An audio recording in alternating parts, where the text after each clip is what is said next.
네, 시작해보도록 하겠습니다. 네네. 네, 오늘은 어떤 분을 또 이렇게 소개하시려고 하시나요? 오늘은 이제 지난 시간 네. 오다나라지를 마치고 네. 새로운 8번째 주인공인데요. 네. 네.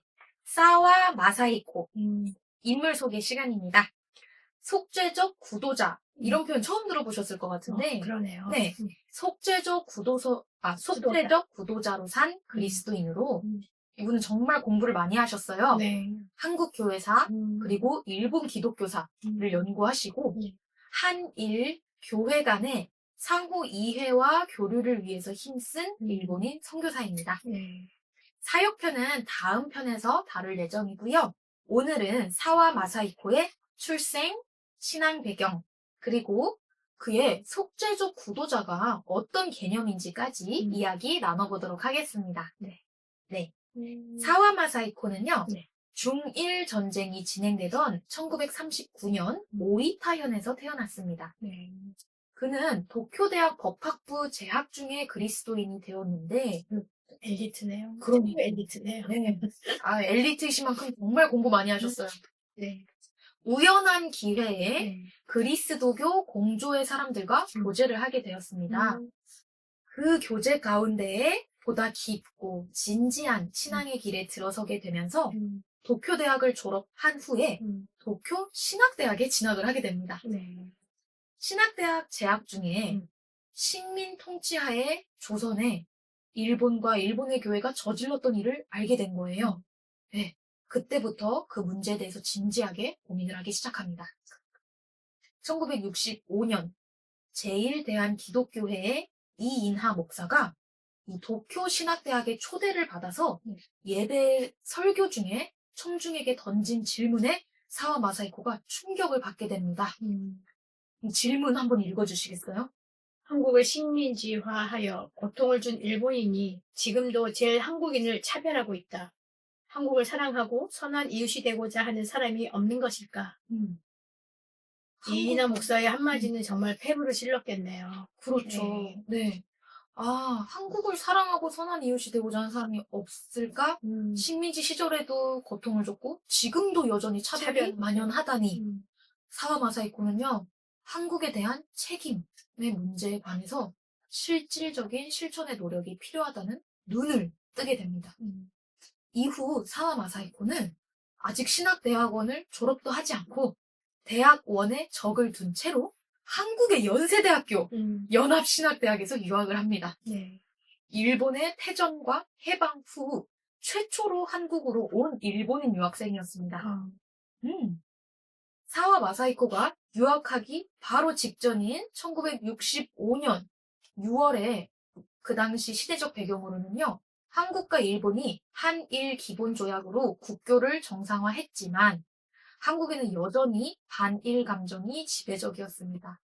그런 상황에도 불구하고 사와 마사히코는 한국행을 결심했고 내가 일단은 한국인들의 마음을 이해해야겠다. 열심히 한글을 배우는데 애썼습니다. 그리고 동시에 이 한일 간 교회의 대화를 지향하는 마음으로 이때 먼저 한국 교회사를 연구하기 시작합니다. 한국 교회사를 공부하던 사와 마사히코가 한국 교회가 시작하게 된 이야기에서 이미 한국 교회와 일본 교회 사이에 끊어낼 수 없는 고리를 발견을 하게 됩니다. 그리고 한국의 근대사와 현대사에서 일본이 끼친 다양한 영향과 그로 인한 온갖 부정적인 결과들에 대해 가슴 아파했습니다. 사와 마사히코가 이런 생각을 했습니다. 한국이 지금 겪고 있는 모든 아픔에는 일본의 책임이 있었고 일본은 그 모든 것에 대해 책임을 느끼고 사과를 해야 한다. 그리고 일본 교회는 한국 교회와 더불어 두 나라 사이 화해와 치유를 위해 노력해야 한다. 이러한 생각은 그리스도인으로서의 삶과 사역에 지대한 영향을 끼쳤고 결국 사와 마사히코는 한글로 성실하게 석사 논문을 쓰고 연세대학교 연합신학대학원을 졸업하게 됩니다.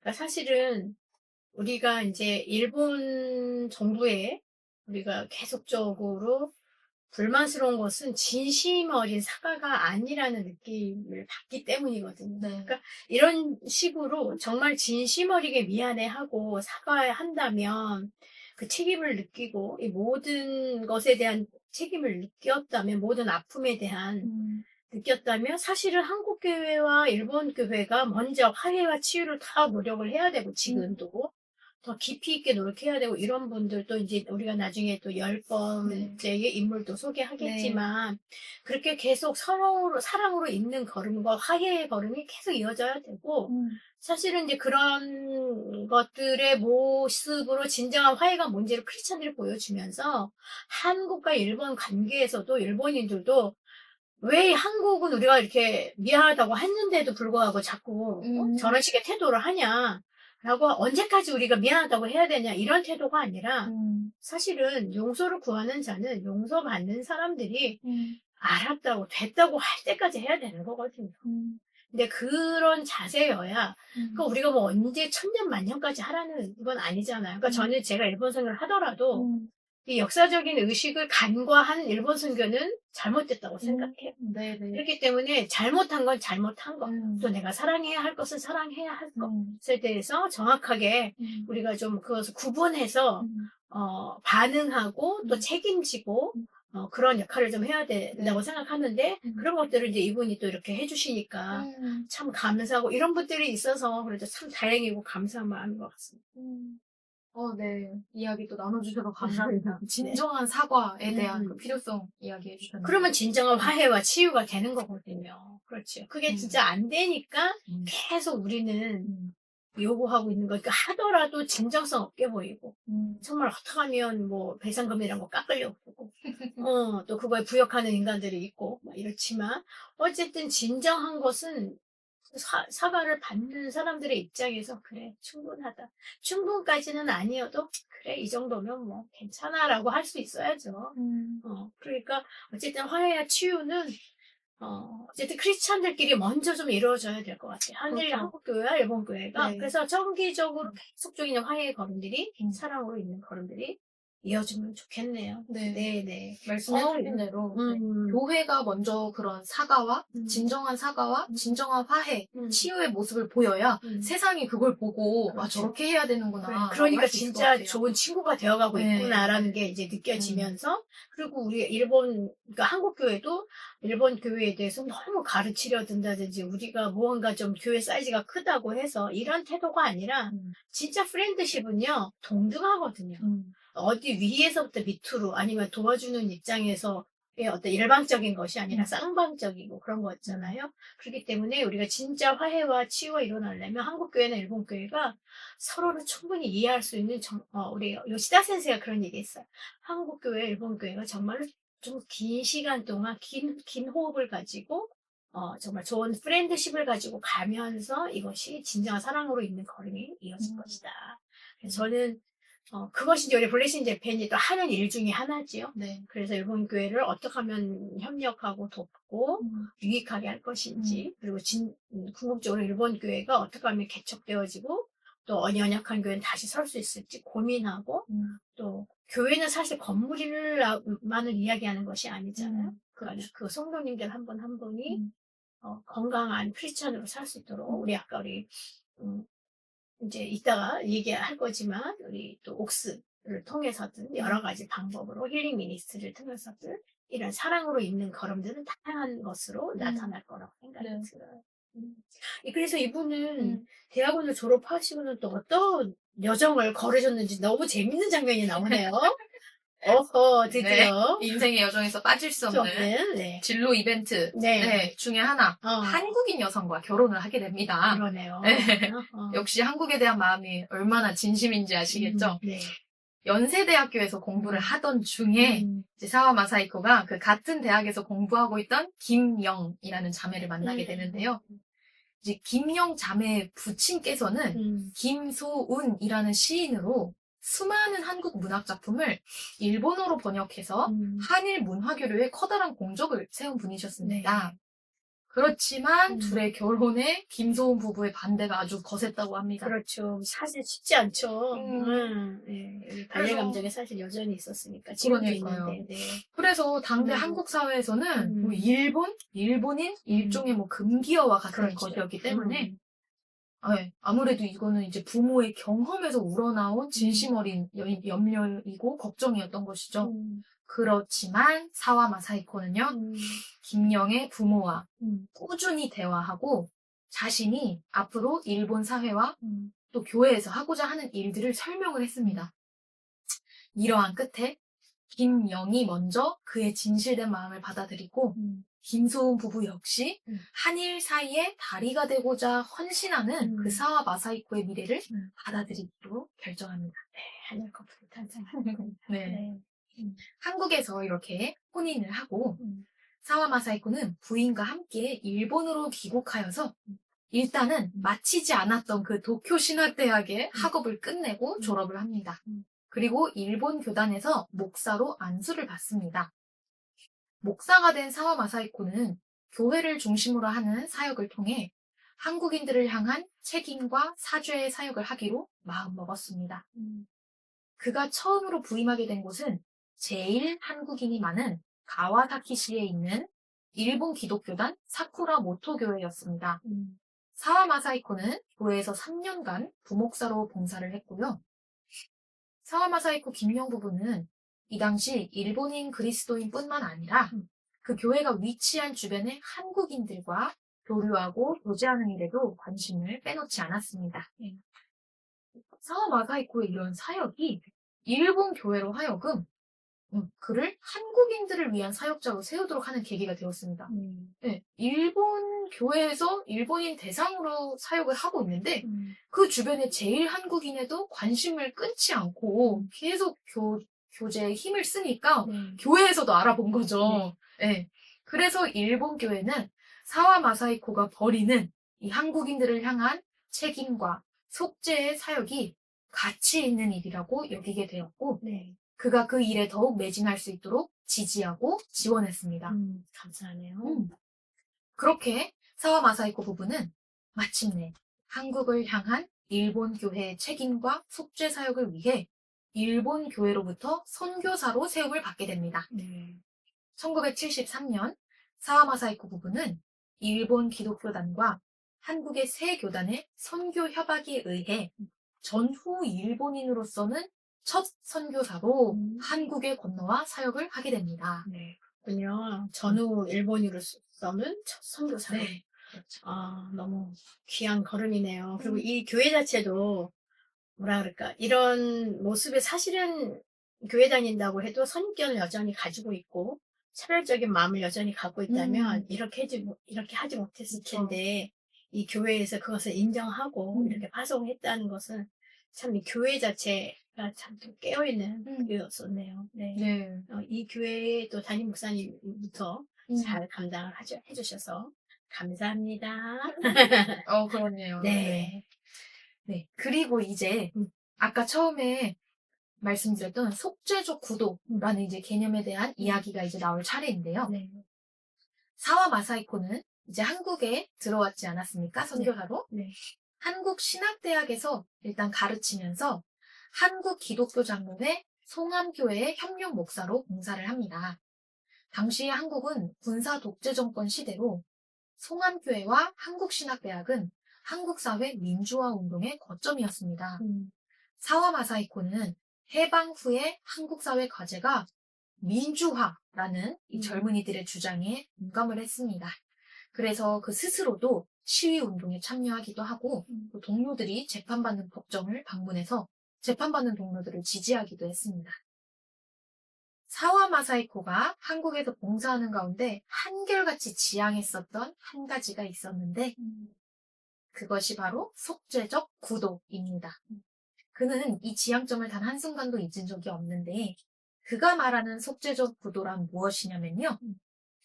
예수 그리스도의 속죄 사역에 참여하며 스스로 그리스도와 함께 구체적으로 이웃과의 사이에서 화해의 길을 구하는 일이었습니다. 그에게 이웃이란 다름 아닌 식민지 시절의 조선인이며 해방 후에 한국인이었습니다. 그것은 전과 전후에 걸쳐 이루 헤아릴 수 없는 죄를 범한 일본인으로서 그리고 죄인으로서 용서를 구하며 그리스도 안에 있는 십자가의 화해를 현실적으로 구하는 염원이 어린 삶입니다. 염원이 참. 네. 구체적으로는 일본인으로서 만약에 주어진 위치와 특권이 있다면 그것을 버리는 모습. 그리고 한결같이 겸손한 마음으로 한국인의 이웃이 되어 한국 민족과 함께 걷는 것을 가리키는 것입니다. 속죄적 구도. 그렇죠. 네. 사와 마사히코는 아내 김영과 더불어 이 속죄적 구도를 위해 그의 평생을 수고했고 헌신했습니다. 그래서 한국어를 열심히 공부하고 한국인이 이해할 만큼으로 언어를 구사하려 했었고 한국 문화와 정신을 근본부터 이해하고자 힘을 다했습니다. 또한 일본에 한국을 소개하는 일도 중요하게 여겼는데요. 사와 마사히코는 한국의 역사와 교회, 그리고 한국인들의 신앙을 일본인들과 일본 교회에 소개하는 일에도 헌신적이었습니다. 그 결과 가운데 하나는 한국 기독교사를 일본어로 번역해 출판한 것이었고, 또한 오직 하나님의 영광만이라는 순교자 주기철 목사전이라는 책을 일본어로 번역해서 출판하는 것이었습니다. 정말 이 속죄적 구도를 외치면서 구체적으로 한국을 위해서 어떻게 헌신해야 하나, 이 부분에 있어서 사와마사이코는 이제 한국의 일본을 소개하고 또 일본의 이야기를 한국에 소개하는 이런 이제 사역들을 담당했던 것이죠. 무언가 블레싱 재편하고 좀 이게 결이 비슷하지 않나요? 그렇습니다. 네, 정말 그렇네요. 네, 그렇죠. 우리가 이제 속죄적 구도는 아니지만 우리는 이제 사랑으로 있는 걸음으로서의 개념으로 프렌드십으로 가고 또 우리 같이 파트너십을 하나님 나라를 위해서 우리 같이 선교 복음을 같이 전하는 네. 파트너로 같이 가자. 그러면서 우리도 이제 또 BJ 북스를 통해서 출판 사역도 하고 이런 것 무언가 좀 이렇게 블레싱 재팬이 의인화된 느낌이 드네요. 그렇네요. 네네. 블레싱 재팬의 의인화, 사와마사이코. 그렇습니다. 그래서 이웃이 뭔가에 대해 우리도 이제 그 선교 제가 계속 얘기하는 것 중에 하나가 뭐냐면 선교사로 갈 때에 첫 번째는 좋은 이웃이 되는 거, 네. 좋은 친구가 되는 맞아요. 거잖아요. 네. 그래서 내가 복음을 전하는 사람이라고 무조건 타겟팅해서 막 이런 입장이 아니라 일방적으로 막 복음을 줘야지 이게 아니라 정말 좋은 이웃이 되고 좋은 친구가 되는 거. 근데 이분도 속죄적인 어떤 구독자의 모습을 통해서 정말 좋은 이웃으로 같이 살고 또 미안한 부분에 있어서는 한국의 좋은 것들을 일본어로 또 일본의 또 좋은 것들 또 필요한 것들을 또 이제 한국어로 이런 이제 실제적인 역할들을 하면서도 구도자로서도 또 뭐 당연히 기도했을 것이고 네 그런 걸음들이 참 의미 있는 걸음을 참 잘 걸어 오셨네요. 네, 그렇죠. 한국에서 선교사로 사역한 전후의 첫 번째 선교사로. 그렇죠. 정말 역사적으로도 기억될 만한 또 인물이고 네. 정말 많은 또 서적들을 남기면서 네. 그렇게 한일 간 교류를 위해서 정말 많은 힘을 쓰셨습니다. 네. 그리고 여기서 또 끝이 아닌 게요. 이 한국에서 선교사로 사역하던 사와 마사이코가 한국인을 섬기는 일, 그리고 일본의 한국을 알리는 일, 이 외에도 보다 확장된 사역이 필요하다는 것을 깨닫게 됩니다. 한국 교회를 넘어서요, 북한 선교에도 큰 관심과 사명감을 갖게 되었습니다. 그래서 북한의 종교 정책과 기독교라는 우수한 논문을 발표하기까지 이릅니다. 이 사와 마사이코 맞나요? 사와 마사이코에게 있어서 속죄적 구도는 남한과 남한의 사람들만을 위한 것이 아니었던 것이죠. 네, 그에게는 북한 땅의 조선인들 또한 그의 속죄적 구도의 대상이었습니다. 그래서 북한에 대한 그 연구는 사와 마사이코 스스로를 크게 고무시켰고요. 결국에 그는 북한의 기독교 사정을 연구하기 위해서 미국 프린스턴 신학교를 또 다시 유학하게 됩니다. 그렇군요. 네. 그러니까 우리 그것을 보면은 이제 일본인들 중에 한국을 이제 잘 알게 되고 또 이제 특별히 기독교인이 되면서 이제 우리가 일제 강점기를 경험하면서 아 너무 미안하다. 조선에 한국에 참 미안한 마음이 많이 들잖아요. 그러면 일본인들 중에 북한 선교에 대한 비전을 많이 가져. 어. 그래서 일본인들 중에 북한 선교에 대한 비전이 있다는 분들이 있어요. 그래서 음. 어떻게 무슨 계기로 그래? 그러면 나 몰랐는데 한일 간의 그 역사적인 식민지된 그런 이야기를 들으면서 너무 미안했고 그러면 내가 한국을 위해서 어떤 일들을 해야 할까라는 생각에서 하나님이 북한 선교까지 그런 비전을 주셨어 라는 이야기를 꽤 많은 사람들이 이야기하고 있어요. 네. 네. 그래서 정말 이분 사와마사 히코도 정말로 확장된 그래서 이제 북한까지 관심을 갖는 것처럼 일본의 크리스찬들 중에는 한일 간의 어떤 좋은 프렌드십을 갖고 있는 사람들은 북한 선교에 관심이 많다. 그런 얘기를 나누고 싶습니다. 네네. 얘기를 나눠주신 그래서 그런 마음이 있어서 한국에 들어와서 있는 일본인도 있는데 이제 북한 선교는 안 하시고 한국에 있는 일본인 대상으로 사역을 하시는 분들이 있기는 해요. 그래서 북한까지는 못 가시냐 아직은. 그렇지만 어쨌든 북한 선교가 계기가 돼서 한국에 정착해서 일본 선교에 좀 어쨌든 일부분 헌신하고 계신 분들입니다. 오, 네. 네, 참 인상 깊네요. 네, 정말 남한만 이게 대상이 제한되어 있는 것이 아니라, 정말 북한, 네, 조선인들까지. 네. 북한이 한국인들까지. 한국인. 이때는 조선인이요. 네. 이때도 사실 이제 조선인이 조선인이 아닌데, 한국인이죠. 네. 네. 한창 이제 조선인 그렇죠, 이야기 식민지. 시대를 지나오다가, 네. 이제 한국으로 넘어왔네요. 네네. 아유, 너무 귀하십니다. 이분 이제 미국 프린스턴 대학에서 유학을 했는데 그 위엔 또 어떤 사역을 하셨는지 또 궁금하네요. 네, 아주 기대되시죠? 네네. 정말 또 이제 흥미로운 것이 이제 이 이후에도 또 정말 많이 또 가르치시고 사역하시고 그리고 정말 이분의 자녀분까지도 네. 이 한일 문화 교류를 위해서 힘쓰시고 계시더라고요. 그 얘기는 다음에 또 들려주시는 건가요? 그럼요. 네네. 그래서 이거는 다음 사역편의 네. 예고편이었습니다. 습니다. 네, 그래서